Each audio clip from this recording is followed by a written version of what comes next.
一個漫畫家表演佢可以將任何觀眾嘅塗鴉畫成畫，佢邀請觀眾上去隨便畫幾筆。我想試下喎。於是呢個觀眾隨意畫咗2筆，之後漫畫家立刻根據嗰2筆改畫成一棵樹，然後佢又請另外一位上去畫啦。我都想試。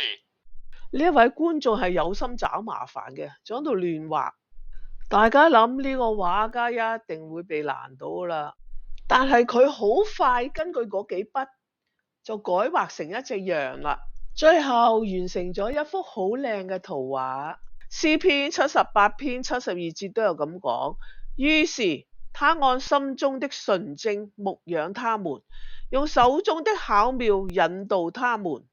你只要願意將你自己交俾主耶穌，佢亦能夠好似嗰個畫家一樣，無論你點樣錯點樣壞，佢都有辦法將壞嘅變成好，冇用嘅變成有用，改你嘅一生。